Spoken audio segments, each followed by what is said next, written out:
right, everybody. So you're ready to really get under the skin of Nanjing.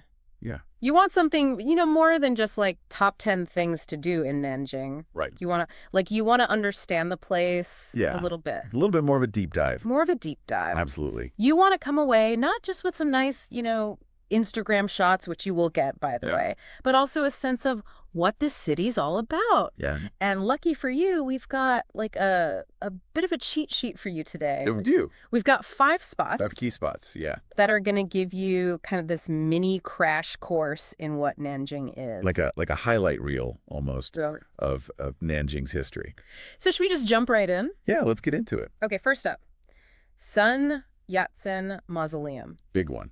Now, I know it's a mouthful, right? And I know what you're thinking, like, ugh, another monument. Right. But trust me on this. It's not just any monument. It's not just any monument. First of all, Sun Yat-sen, this is like the man. The father of modern China. Yeah. So, like, paying respects at his mausoleum, it's kind of a big deal. It's a pilgrimage, almost. And the place itself, it's huge. Like, seriously impressive, even if you're not a history buff. It's awe-inspiring, the scale of it. Absolutely. But here's what I found really cool. The architecture tells a story. Oh, absolutely. And it's something that often gets overlooked. Right. But it's so deliberate. So fill us in. Okay, so you've got these grand staircases, right? Yeah. Very Western, very imposing.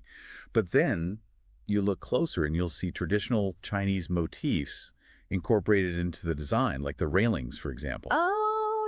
Remember those. Beautiful, right? Yeah. And it all ties into Sun Yat-sen's vision for China. He wanted to blend the best of Chinese tradition with modern ideas from the West. And the mausoleum, it's like a physical manifestation of that vision. It's like he built his ideals into the very foundation. Exactly. That's incredible. And, that blend of old and new, it's everywhere in Nanjing, isn't it? It's woven into the fabric of the city. It's like you can be walking through this, like, bustling market, right? Street food stalls, all the smells hitting you. Oh, yeah, the energy is incredible. And then, bam, you turn a corner and you're in front of the Confucius Temple, and it's like you've stepped into another world. Totally. You've gone from this vibrant, bustling market scene to this haven of peace and tranquility, all in the space of a few meters. It's wild, but the Confucius Temple, it's not just some, like, dusty old relic, right? Absolutely not. It's very much alive. I mean, Confucianism, it's still so deeply ingrained in Chinese culture, and you see it play out at the temple. So, like, how so? What should people look out for? Well, pay attention to how people interact with each other, the respect, the courtesy. A lot of those values stem from Confucian teachings. And even beyond the temple, you'll see it in everyday life. The emphasis on family, education, hard work. It's fascinating to see how those ancient principles still resonate in modern-day China. It really shows you how deeply rooted these ideas are. Absolutely. Now, we do have to talk about a site that's, it's a lot heavier. Yeah. The Nanjing Massacre Memorial. It's a difficult but important part of Nanjing's history. Essential, I'd say. Absolutely. Because it's not just about Nanjing, it's about facing a really dark part of human history. And honoring the memory of the victims. Exactly. This is where, thousands of innocent people were murdered during World War II. A horrific event. And the museum, it does not shy away from that. It's powerful, very powerful. It's heartbreaking, but it's so important to remember these events, to learn from them. To ensure they're never repeated. Right. So it's not an easy visit, but it is a profoundly important one. Definitely. Look, after all that heavy stuff, you're probably going to need a break, right? Someplace to just, like, breathe. Definitely. And luckily, Nanjing has the perfect spot, Xuanwu Lake. Beautiful. Right. Like, talk about an oasis. It's an escape, isn't it?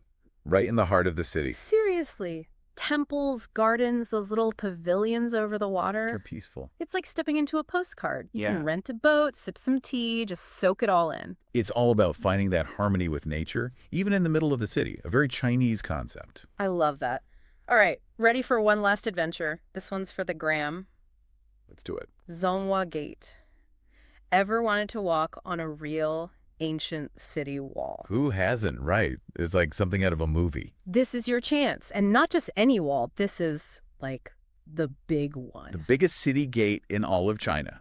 just to be precise. Exactly. So you can just imagine the view from up there, right? Panoramic cityscapes, that ancient architecture stretching out before you. It's like stepping back in time. You can almost feel the weight of history, all those emperors and soldiers who walked those walls before you. It gives you chills just thinking about it. It really does. So there you have it. 5 spots, countless stories, a whole lot of Instagram content, and a crash course in what makes Nanjing so special. Your Nanjing starter pack. And who knows, maybe this is just the beginning of your own Nanjing love story. That's the beauty of travel, isn't it? You never know what you'll discover. Absolutely. Until the next deep dive. See you then.